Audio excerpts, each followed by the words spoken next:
A Ana e a Kátia não vão poder participar hoje porque elas estão com compromisso. Ela mandou mensagem para mim avisando. Consegui abrir. Então vamos lá.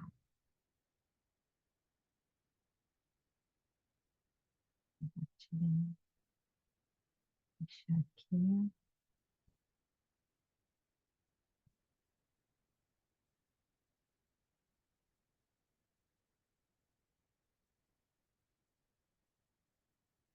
Vamos perder uns minutinhos hoje do nosso estudo, mas pelo menos a gente não perde o estudo, né?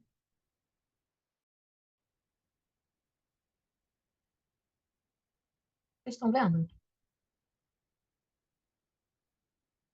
Não, né? Peraí. Ainda não. Não tô vendo nada, não. Ah, agora sim. Agora vocês vão... Pronto, agora vocês vão ver. Foi?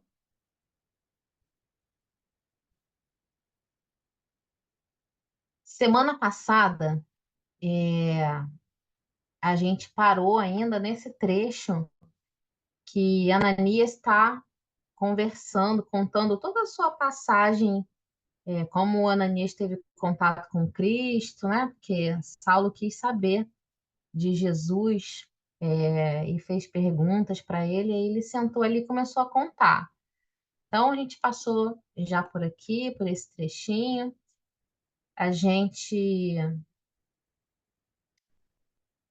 passou no trechinho que Saulo começou a perguntar sobre Abigail, né? Pediu para que Ananias falasse de Estevão, que Ananias esteve com Estevão também, participou dos trabalhos com Estevão na casa do caminho em que Pedro também trabalhava. E depois ele pediu para falar sobre Abigail. E Zacarias, ele falou, né, que Zacarias e Ruth haviam permitido que ele se ficasse ao lado de Abigail. E aí ele fala que era a jovem Abigail que, depois de receber o batismo de minhas mãos, confessou que te amava muito. Falava do teu amor com ternura ardente e muitas vezes me convidou a orar pela tua conversão a Jesus Cristo. Aqui ele falando sobre Abigail. Esse pedacinho aqui a gente leu também. Desde que se aproximou de mim, notei que Abigail não ficaria muito tempo na terra. Suas cores esmaecidas, o brilho intenso dos olhos, falavam-me da sua condição de anjo exilado. Mas devemos crer que ela viva no plano imortal. E quem sabe, talvez suas rogativas aos pés de Jesus não hajam contribuído para que o Mestre te convocasse à luz do Evangelho às portas de Damasco. Os dois estavam comovidos, né? Coloca Emmanuel aqui. Tanto Ananias como Saulo, contando para ele essa narrativa dessa passagem dele com Abigail. Esse trechinho que a gente leu também.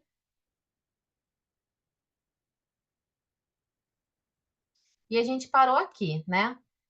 Nas emoções extremas que lhe caracterizavam os sentimentos, passou a considerar o poder do Evangelho, examinando seus ilimitados recursos transformadores. A gente comentou sobre essas emoções extremas, que era uma característica desse espírito, e que com certeza foi utilizada, modulada, né? Agora em direção à divulgação do Evangelho de Jesus, modulando os seus sentimentos. Saulo vai começar a aprender a modular os seus sentimentos agora nessa nova direção, mas não abafar ou matar ou tirar de dentro do seu espírito aquilo que ele já tinha, né? A gente comentou também sobre isso, que assim também se procede com a gente. Na nossa evolução é assim. As nossas potências, as nossas características morais que ainda não são elevadas, elas já existem, só que não moduladas, né? E a gente faz parte da nossa transformação como espírito, a gente ir modulando as nossas potencialidades. Aquela meditação profunda empolgava-lhe agora a alma toda. Aí ele falou, Ananias, meu mestre. E aí eu fiquei, quando eu olhei esse trechinho, né, que ele fala Ananias, meu mestre, eu fico pensando, quando que Saulo, esse doutor da lei, ia chamar um velhinho igual o Ananias de mestre, né? Como que ele ia se colocar de uma forma tão humilde como ele está se colocando aqui agora? Disse o ex-rabino com entusiasmo: onde poderei obter o evangelho sagrado? E ele perguntando para Ananias. Então, esse foi o último trecho que nós vimos semana passada. Então, esse daqui é o que a gente vai começar hoje. O antigo discípulo sorriu com bondade e observou. Antes de eu prosseguir, sobre esse trechinho que a gente leu, alguém quer fazer alguma colocação? André? Não? Luz? Ricardo? Eliane? Não? Vamos prosseguir então. Juliette chegou. Oi, Ju. Antes de tudo, agora Ananias, né? Antes de tudo, não me chames mestre. Este é e será sempre o Cristo. Nós outros, por acréscimo da misericórdia divina, somos discípulos, irmãos na necessidade e no trabalho redentor. Quanto à aquisição do Evangelho, somente na Igreja do Caminho, em Jerusalém, poderíamos obter uma cópia integral das anotações de Levi. Por quê? Lembrando, quem está pegando o nosso estudo agora ou está assistindo a gravação pela primeira vez, lembrando que quando Saulo se refere aqui aos evangelhos, não é o texto bíblico como a gente conhece hoje, porque não haviam ainda esses textos, evangelho de Mateus, de Marcos, de Lucas e de João, ainda não existiam. O que ele está falando aqui são as anotações de Levi, porque Levi fazia as anotações, que era um dos discípulos que sabia ler e escrever, que isso era raro também. Ele fazia as anotações ali no momento que Jesus proferia os seus discursos, né, ou os seus ensinamentos. Então, o que eles tinham para estudar escrito eram essas anotações de Levi. E evangelho, que ele está falando aqui, essa palavra evangelho, é boa nova, boa notícia. Então, eram aquelas boas notícias que Jesus trazia sobre o evangelho de Deus, na verdade, né? A boa notícia é de Deus. Então, são as anotações dos ensinamentos do Cristo que Levi tinha. E Saulo está interessado em saber como que ele conseguiria. E aí Ananias fala, ó, somente na Igreja do Caminho, em Jerusalém, poderíamos obter uma cópia integral das anotações de Levi. E revolvendo o interior da surrada patrona, aí o Emmanuel colocou uma observação aqui, que patrona é bolsa a tiracolo. Acho que foi, não sei se foi o Emmanuel, se foi o editor, não sei. Retirava alguns pergaminhos amarelentos, nos quais conseguiria reunir alguns elementos da tradição apostólica. Apresentando essas notas dispersas, Ananias acrescenta. Então, aqui são algumas as anotações dos apóstolos, né? Que ele tinha aqui, alguma coisa também das anotações de Levi, mas não eram as anotações integrais de Levi, porque essa ele falou que estavam na Igreja do Caminho em Jerusalém.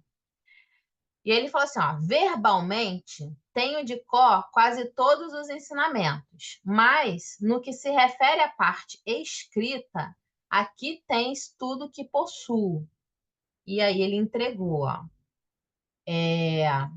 O moço convertido recebeu as anotações assaz admirado. Debruçou-se imediatamente sobre os velhos rabiscos e devorava-os com indisfarçável interesse. Depois de refletir alguns minutos, acentuava: se possível, pedir-vos-ia deixar-me estes preciosos ensinamentos até amanhã. Empregarei o dia em copiá-los para meu uso particular. o estelajadeiro me comprará os pergaminhos necessários. E como que já iluminado naquele espírito missionário que lhe assinalou as menores ações para o resto da vida, ponderava atento. Olha só, nesse momento, né, que Saulo tem esse contato com Ananias, é todo esse conjunto, né? É ele ali em contato com Ananias. Eu e o André, a gente gosta de falar que ali também deveria estar Estevão, Abigail, né, amiguinho? Todo mundo ali já feliz com esse momento, com esse encontro, com esse despertar de Saulo, tão esperado por eles. Então, eles estavam ali nesse momento juntos. Nesse momento, ele já desperta, e aí foi para todos sempre na caminhada de Saulo, né? Mas nesse momento, ele já desperta o seu objetivo de ser um missionário dos ensinamentos do Cristo, né? Daquele espírito missionário que lhe assinalou as menores anotações para o resto da vida, ponderava atento. Precisamos estudar um meio, olha isso, de difundir a nova revelação com a maior amplitude possível. Jesus é um socorro do céu. Tardar na sua mensagem é delongar o desespero dos homens. Aliás, a palavra evangelho significa boas notícias. Olha aqui, ele próprio explicando. É indispensável espalhar essas notícias do plano mais elevado da vida. Eu costumo pensar, né, e falar algumas vezes que uma das maiores transformações que eu vi em Saulo, né, na história de Saulo que a gente estuda, uma das maiores transformações que eu vi, está um pouquinho retratado aqui nessa parte, quando ele fala difundir a nova revelação com a maior amplitude possível, é que, como judeu, né, como doutor da lei, como judeu, Saulo tinha a ideia, né, como a gente até vê lá na descrição do A Caminho da Luz, de um povo escolhido, né, do povo eleito, de uma característica de um povo fechado em si, como só eles fossem os eleitos de Deus, os abençoados, aqueles que teriam a salvação, né? Porém, a gente vê depois, tanto é que Saulo foi ganhar o nome de apóstolo dos gentios, que Saulo foi aquele que divulgou o evangelho do Cristo para fora, para todos os outros povos, né? Então, ele compreendeu, e a gente vai ver isso nas cartas de Paulo, ele compreendeu que esse Deus não era um Deus exclusivista, né? Não era um Deus de um único povo, era um Deus de todas as nações do nosso orbe. Isso foi uma das grandes transformações de Saulo, porém que a gente vê ainda impregnado em muitos pensamentos religiosos, infelizmente.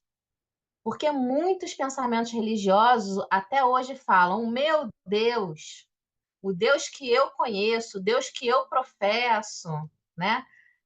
Não é o mesmo Deus que vocês professam.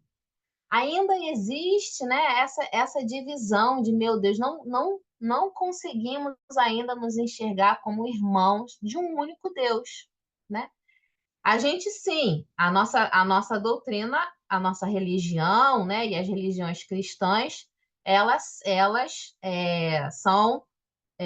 não são politeístas, né? Porém, a gente ainda consegue se enxergar os núcleos, né, como a igreja eleita, né, aqueles que professam verdadeiramente os ensinamentos e se fecham, como acontecia na época. E Saulo veio dar esse exemplo e ampliar e divulgar e falar o tempo inteiro que Deus era um Deus de todos os povos, que todos eram irmãos, né? E isso é muito bonito na transformação de Saulo.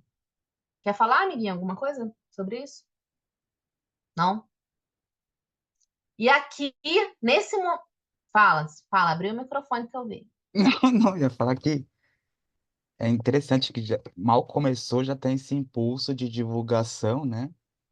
Ele que até agora há pouco estava muito exclusivista, como você falou, inclusive queria dobrar o pensamento dos outros ao pensamento judaico, né? E agora já quer divulgar. E aí a gente vai ver que, como você bem disse, não é à toa que ele vai ser o apóstolo dos gentios, né? Parece que ele que vai ter essa ideia de sair ali da Palestina, que é uma ideia que até então não tinha tido entre os apóstolos.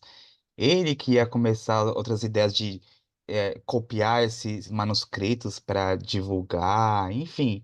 A gente já vê aqui a missão dele começando, né? Exatamente. E já desde esses primeiros. Assim, eu acho, assim, aí coisa minha, tá? Eu acho que foi uma grande convergência de algumas questões. Primeiro, um espírito muito inteligente, né? Então, a capacidade de entendimento dele já era gigantesca. Juntou isso com o seu despertar por Cristo, para ele entender esse início dessa mensagem foi um pulo, né? Então, daí a capacidade gigantesca dele. Com a ajuda ainda da inspiração daqueles espíritos que a gente brinca, mas é verdade, a própria Amanda já falou, né? Os espíritos que estão ali em volta dele, instruindo, intuindo, auxiliando ele, junta isso tudo, né? A missão dele já começou de imediato, né? Porque só precisava despertar um pouquinho esse espírito, porque todas as outras características ele já tinha, né? E não podia ser um espírito que não fosse enérgico para fazer isso, porque quando a gente começar a ver as viagens dele, eu vou trazer um mapa que quem acompanhou o nosso estudo lá no início, eu mostrei um mapa que a gente vai acompanhando no mapa as viagens que ele fez. Porque viajar nessa época já não era fácil, né? Eram viagens dificílimas. E viajar as distâncias que Saulo viajava era mais difícil ainda. Então, não poderia ser outro espírito que não tivesse essa característica de energia, determinação, inteligência que Saulo apresentava. Tinha que ser dessa forma, senão não ia acontecer. E outra coisa que eu falei, né?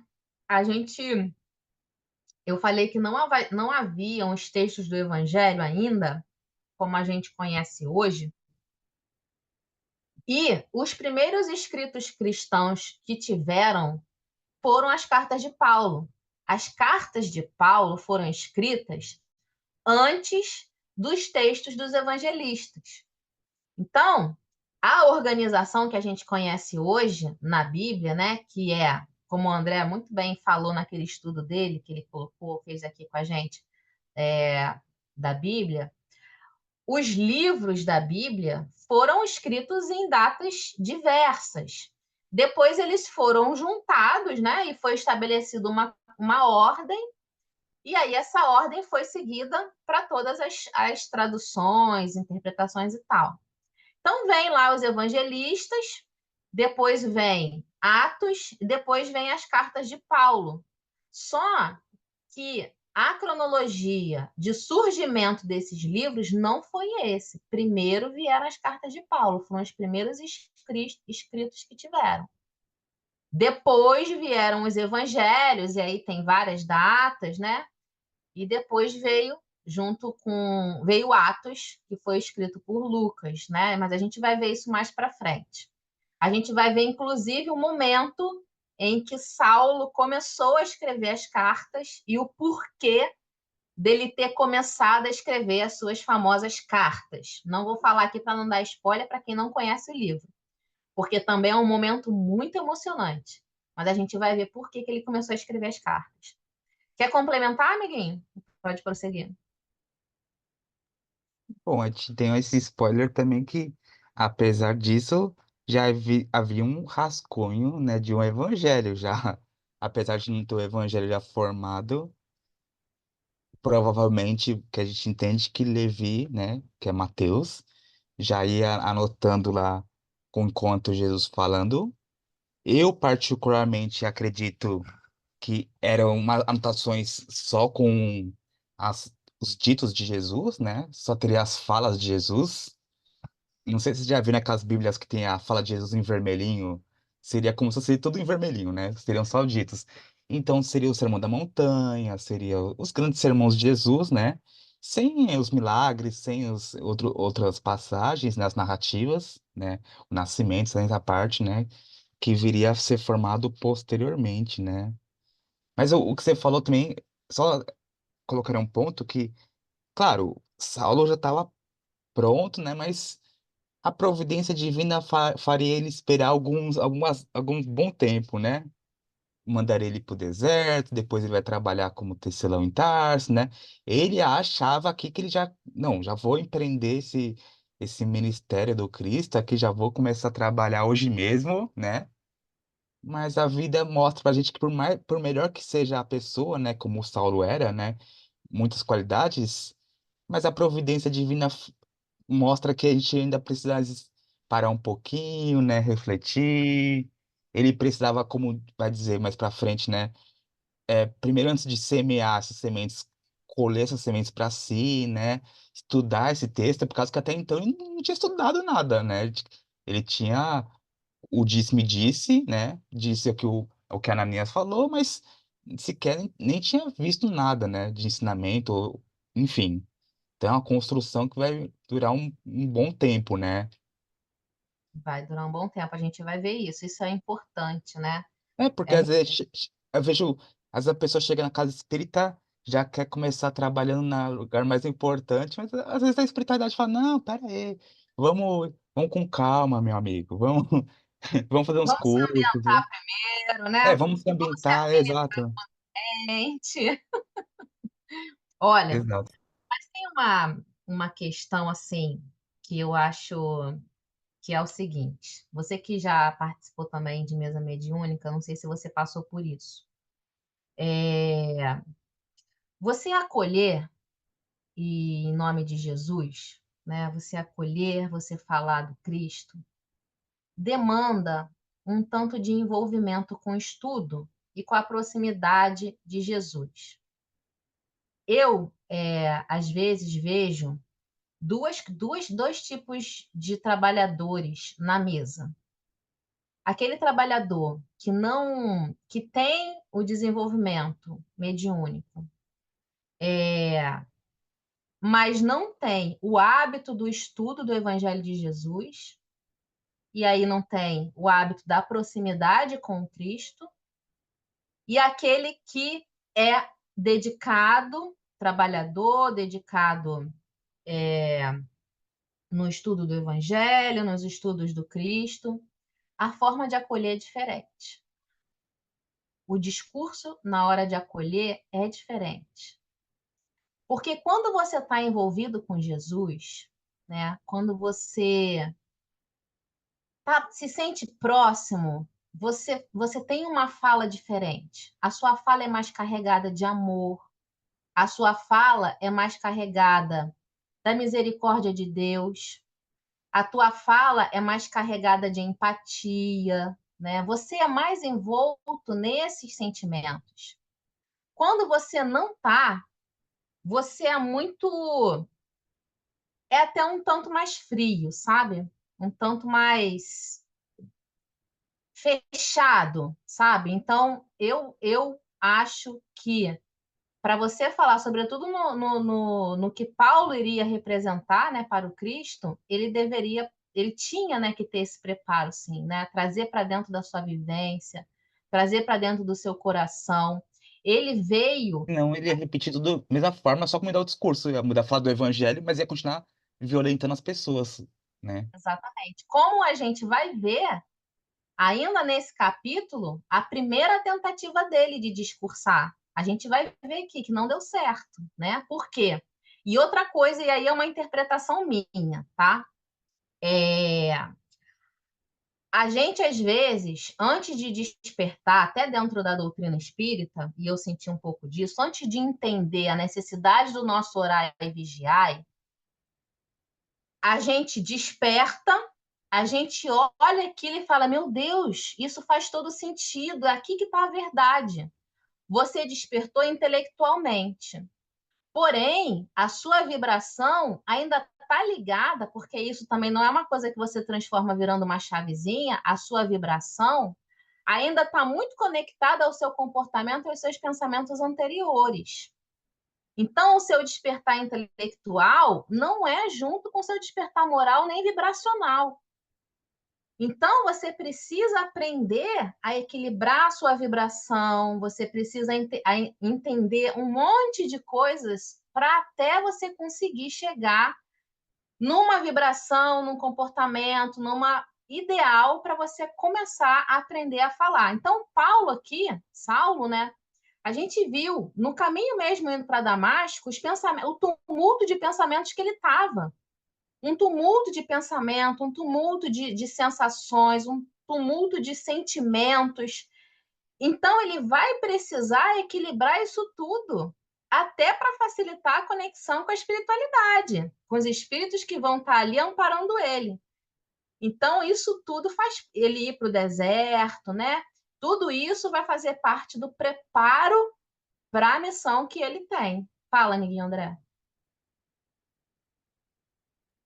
Bom, não, com relação à questão do real, imagino que é verdade. Quem fala muito sobre isso é o Hermínio Miranda no Diálogo com as Sombras, da necessidade do Fala o quê? Evangelho. Fala o quê? O Diálogo com as Sombras, o Hermínio Miranda fala muito da questão da necessidade do doutrinador estudar o Evangelho, né? Enfim. Ah, sim. E não é só aquele doutrinador que só repete frases prontas, né? Porque tem uns que também falam do Evangelho, mas só falam frases prontas. Mas é aquele que, além de saber, tenta viver, né? Porque também não adianta só ter palavras vazias, porque os espíritos estão percebendo a hipocrisia, né? Mas o que eu queria comentar é que é muito comum em qualquer movimento religioso acontecer igual o Saulo, né?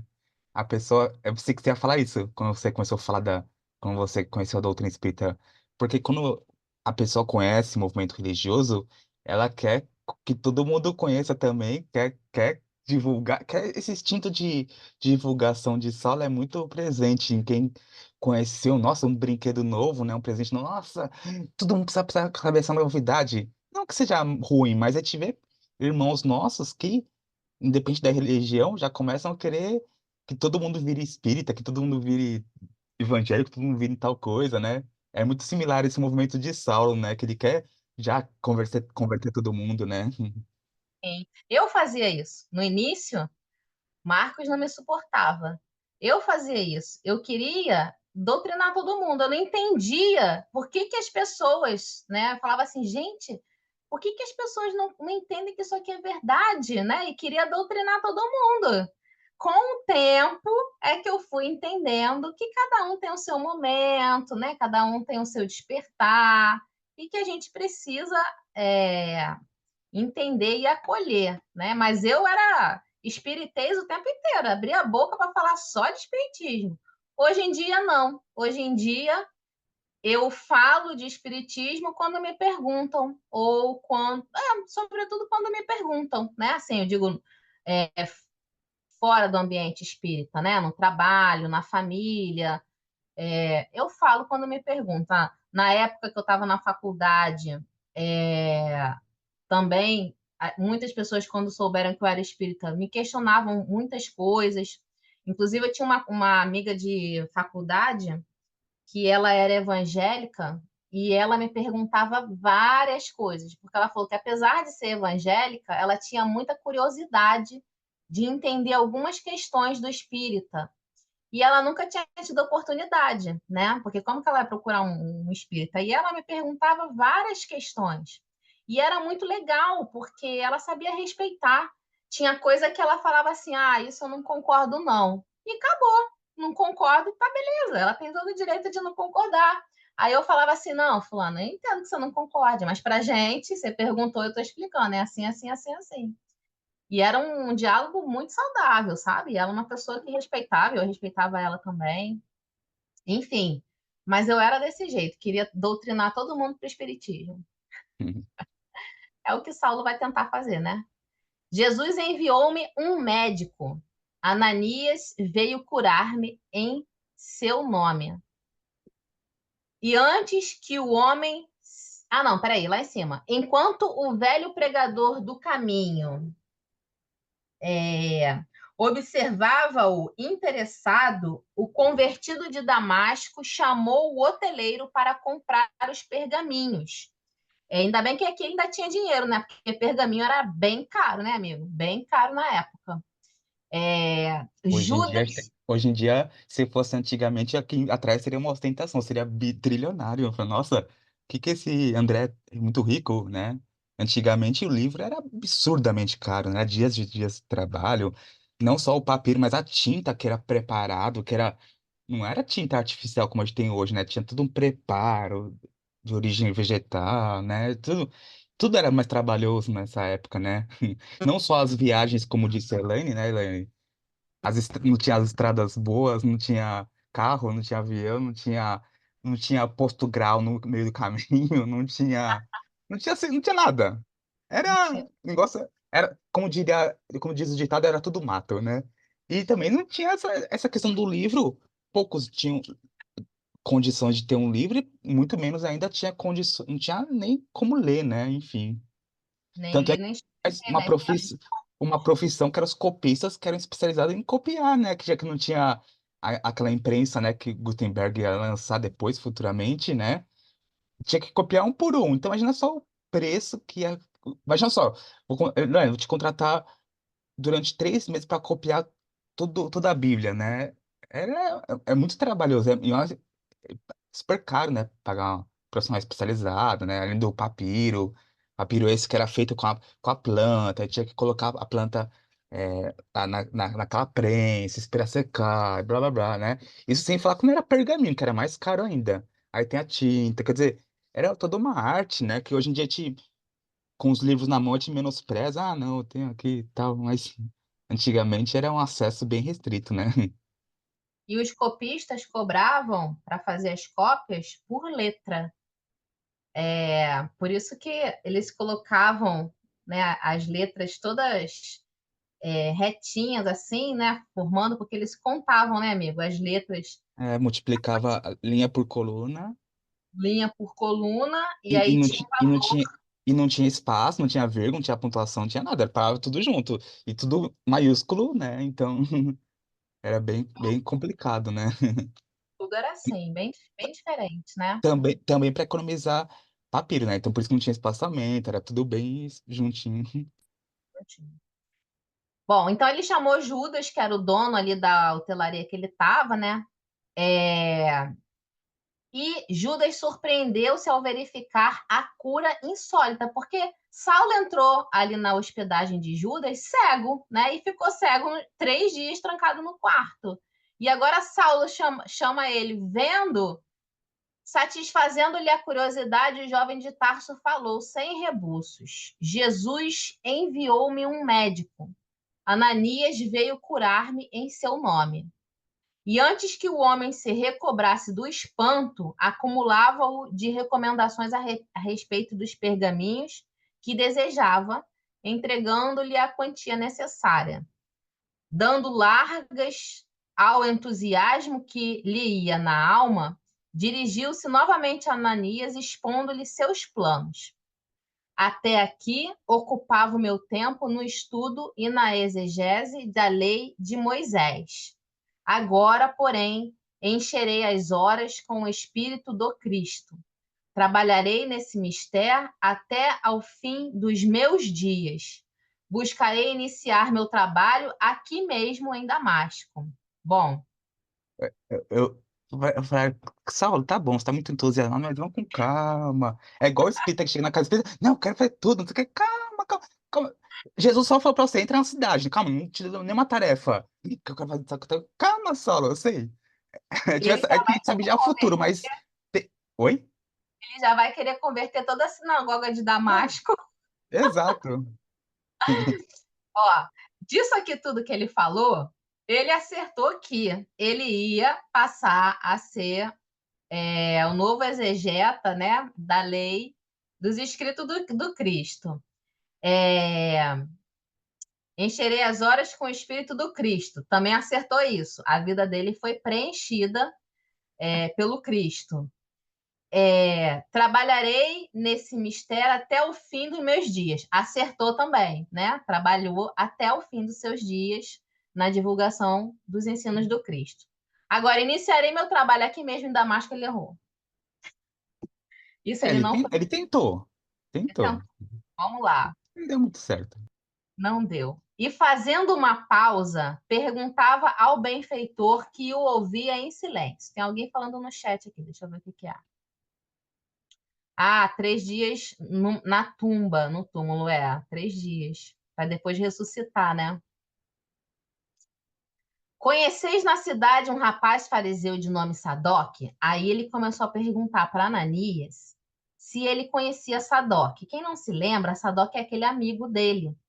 E ele, quando ele chegou em Damasco, ele pediu para Jacó ir com ele lá pedir ajuda a Sadoc. Sadoc falou que não podia ajudar e que depois ia procurar ele lá na hospedaria. Então ele está perguntando aqui para Ananias: você conhece um fariseu de nome Sadoc? Sim, é quem tem chefiado as perseguições nessa cidade. Sadoc havia iniciado em Damasco as perseguições que Saulo havia inaugurado em Jerusalém. Pois bem, continuava o jovem tarcense atencioso. Amanhã é sábado e haverá prelação na sinagoga. Pretendo procurar os amigos e falar-lhes publicamente do apelo que o Cristo me endereçou. Começou aqui já, querendo, né? Quero estudar vossas anotações ainda hoje, porque me darão assunto para a primeira prédica do Evangelho. É inteligente, mas não, né? Vamos com calma. E um dia que ele já quer fazer a predileção do evangelho, o cara tá Pois é. Porque o Evangelho tem que ser o que, amiguinho? O Ítalo que gosta, tem que ser vivido, né? conhecido, meditado, Conhecido, sentido, vivido. conhecido, Conhecido, meditado, meditado, sentido e sentido. vivido. Vocês conhecem essa Eu fala? acho Essa que fala eu é a acho que fala ele de Alcione. eu acho que ele tá querendo pular alguns degraus, ele já quer ir para Ele já quer pular esses degraus, né? Lá em Renúncia, né? Alcione fala isso, essa frase lindíssima sobre o Evangelho de Jesus. E a gente tem um amiguinho Ítalo aqui, quem conhece, ele adora essa fala. E é verdade, né? É o que eu estava falando aqui agora, né? Para o acolhimento, quanto mais você tiver essa vivência no seu coração, um acolhimento com mais qualidade você vai fazer em nome de Jesus, né? Se você principalmente sentir e vivenciar, né, o Evangelho do Cristo. E é isso que ainda faltava em Saulo, né?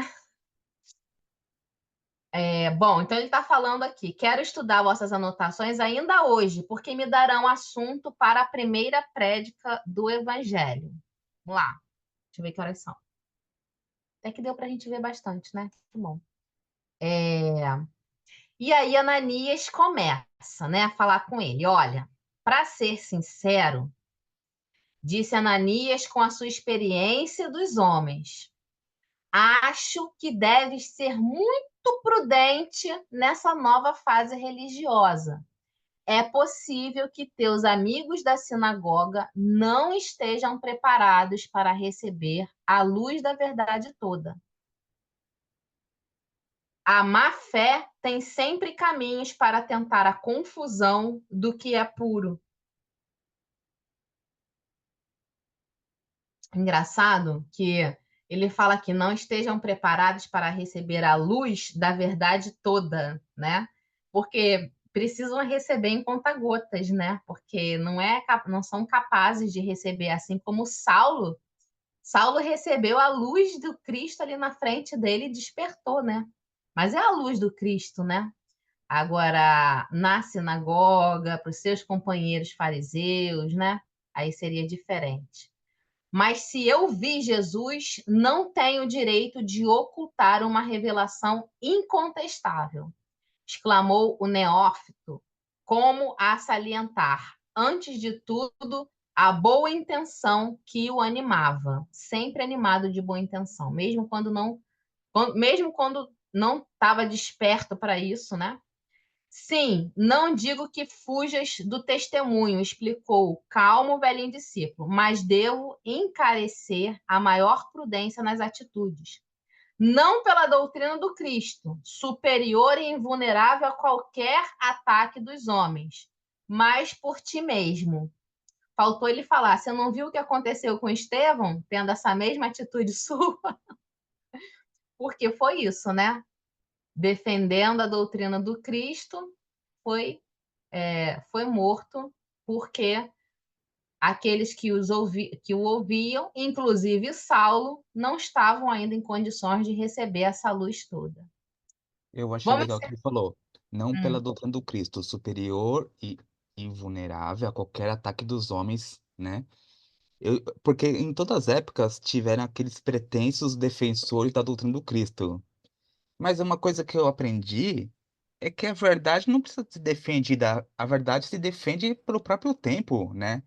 Eu digo isso puxando para nossa doutrina, porque tem muitas pessoas que acham que estão defendendo a doutrina, né?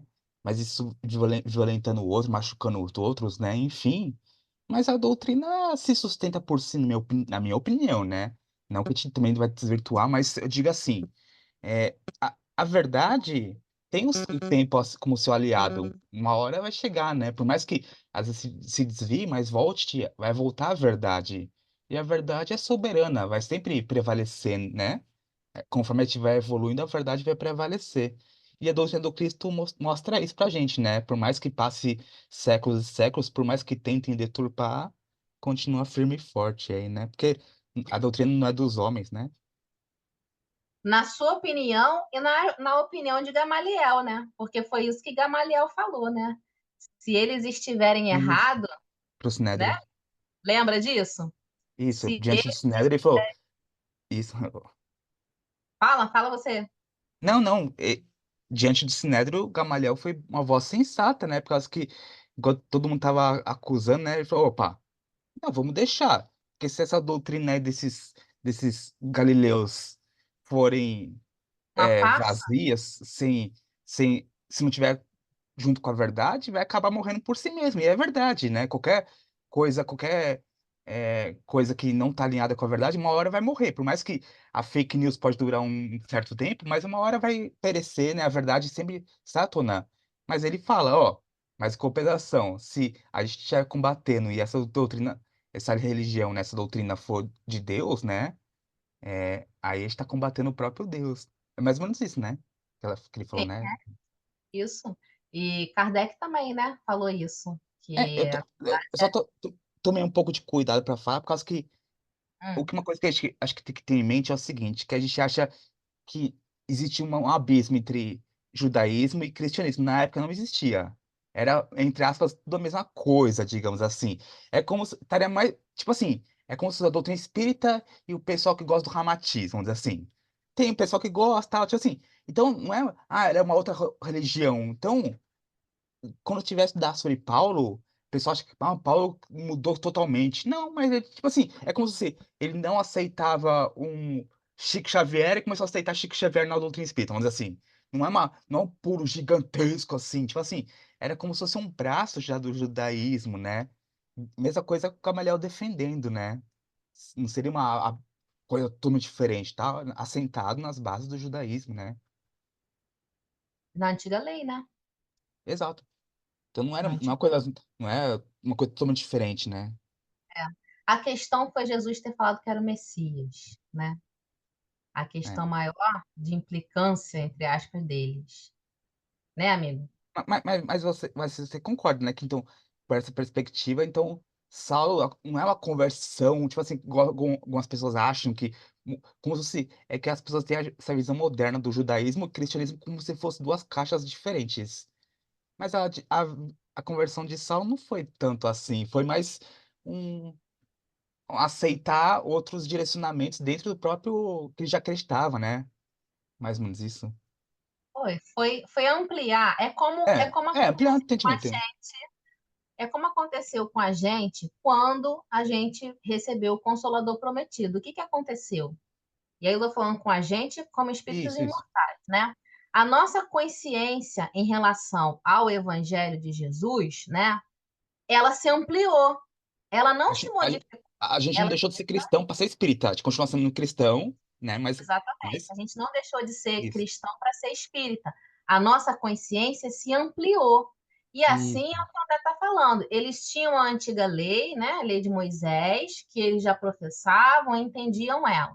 Jesus veio e ampliou o entendimento, aperfeiçoou, né? E depois veio o Espiritismo e aperfeiçoou mais ainda, né? O entendimento, não a lei. A lei, como a Ananias falou aqui, é imutável, né? A lei de Deus é imutável. Mas é o aperfeiçoamento do nosso entendimento, da nossa capacidade de entendimento. É o que o André está falando aqui em relação ao cristianismo para o judaísmo da época de Saulo, né, amiguinho? Depois de um tempo, criou-se um abismo. Tipo assim, separou totalmente, né? Sobretudo a partir do quarto século, que foi a Igreja Católica, enfim. Aí separou totalmente. Mas na época de Jesus, Jesus nunca se separou do judaísmo. Jesus comemorava a Páscoa, Jesus guardava o sábado, Jesus era judeu. Tipo assim, então, Jesus não. É, Ah, vou fundar uma coisa a parte do judaísmo. Não é isso, né? Ele quis é. ampliar mais a visão dentro do judaísmo. Aquela passagem que eu trouxe do jovem rico, quando o jovem rico pergunta para Jesus o que eu preciso fazer para entrar no reino dos céus, Jesus fala: seguir a lei. Naquele momento, naquele primeiro momento, a lei que Jesus está falando era a lei que eles já conheciam, né? Eram os mandamentos que eles já conheciam da lei de Moisés. Aí ele fala: eu já faço isso tudo. O que eu preciso mais? Aí Jesus aperfeiçoou. Aí Jesus veio, entregue os seus bens, tá? Aí já é um aperfeiçoamento da lei que ele já cumpriu. Então, Jesus ratificou a lei antiga, né, entre aspas, cumprir a lei que você já conhece. É Então, Jesus porque ratificou ali. É porque a régua de Moisés ia até um ponto. Aí Jesus vai lá e sobe essa régua um pouco mais alto. Digamos que Jesus. A lei já era difícil, digamos, convenhamos, né? Mas aí Jesus vem. Ah, ame seus inimigos. Isso é coisa de Jesus. Não vai- Meu Deus do céu, como que eu vou amar o inimigo? Pelo amor de Deus. Jesus, onde você colocou? Mas você inventa essas coisas? Não, não fala essas Dá coisas, uma não. desconta aí, Jesus. Tá difícil. Ô, Mores, gente, ó, mais tô vendo. uma vez, Posso falar um fala. pouquinho? Tô vendo vocês falar aqui, tá vendo o Haroldo hoje falando que mataram, a mulher matou o cachorro do Chico, o Chico ficou mais de 3 meses com o coração preto, aí depois ele teve que perdoar para o coração dele melhorar. Gente, se matar meu cachorro, eu não sei. 3 meses, acho que eu vou ficar umas 3 encarnações para perdoar. Meu cachorro, meu gato, é muito difícil. Não, Sabe o que que eu e eu falou, falo por Chico, vai lá mim? comprar máquina pra ela, né? Custa caríssimo máquina. Exatamente. Eu sinto o espírito, gente, o espírito, mas eu não consigo ainda viver ele. Mas isso, mas Luz, todos nós. Tamo junto, Luz. Estamos aqui nessa. A gente tem muita. A gente está caminhando, né? A gente está num planeta de provas e expiações, então a gente não é espírito puro ainda, né? É A gente está verdade. caminhando, tem muita coisa que é difícil mesmo da gente vivenciar, né? Mas o que a gente não pode é falar a palavrinha não consigo, né? Porque essa palavrinha, ela paralisa a gente. A gente precisa falar, eu ainda tenho dificuldade, mas eu vou me esforçar para vivenciar isso, né? Essa tem que ser a Ou a nossa síndrome meta. de Gabriela, né? Eu nasci assim, sou assim, vou morrer assim. Exatamente. Eu nasci assim, mas é difícil sim. Amores, mais uma vez, Espírita que diz isso deveria ser expulso da doutrina, é, porque não entendeu nada. pelo meu atraso de hoje, é, semana que vem eu vou estar trabalhando em home office, então vai ser mais tranquilo. E já que o André fez a nossa prece inicial, eu vou fazer a nossa prece final. Vou fazer a nossa prece envolvendo a Lourdes. Vou pedir para vocês para que a gente envolva a Lourdes, como a Priscila colocou lá no grupo. Ela hoje começou uma nova fase do tratamento dela, né, Lourdes? Então, vamos envolver ela com muito amor para que ela possa passar por mais essa fase tão vitoriosa como ela passou pela primeira, que foi a cirurgia, tá? Então, vamos elevar os nossos pensamentos a Deus, nosso Pai querido, que nos envolve desde o momento em que despertamos até o momento em que pousamos o nosso corpo material para o descanso. Esse Pai que nos envolve com tantas bênçãos, com tanta amorosidade, com tanto carinho, com tanta misericórdia. Bênçãos, às vezes, que nem conseguimos compreender, de tão limitada ainda que está a nossa percepção e a nossa gratidão. Mas assim mesmo, Pai, queremos te agradecer por tanto que recebemos.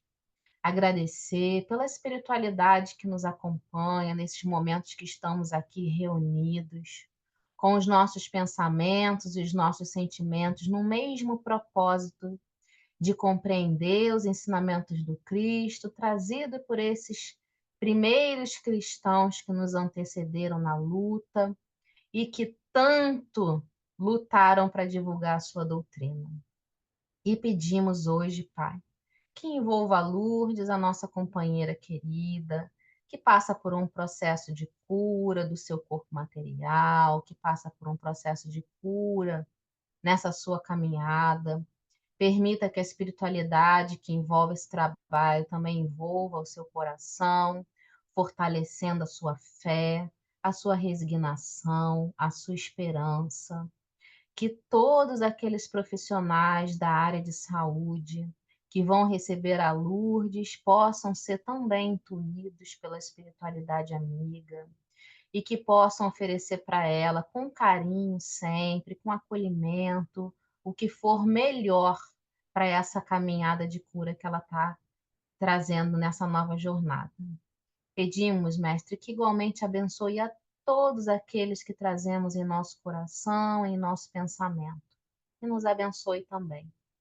Sê conosco, Pai, hoje e sempre, que assim seja. Queridos, beijo, obrigado pela paciência comigo, viu? Deus, Boa Boa Deus. noite. noite. Boa noite, obrigado. Boa noite.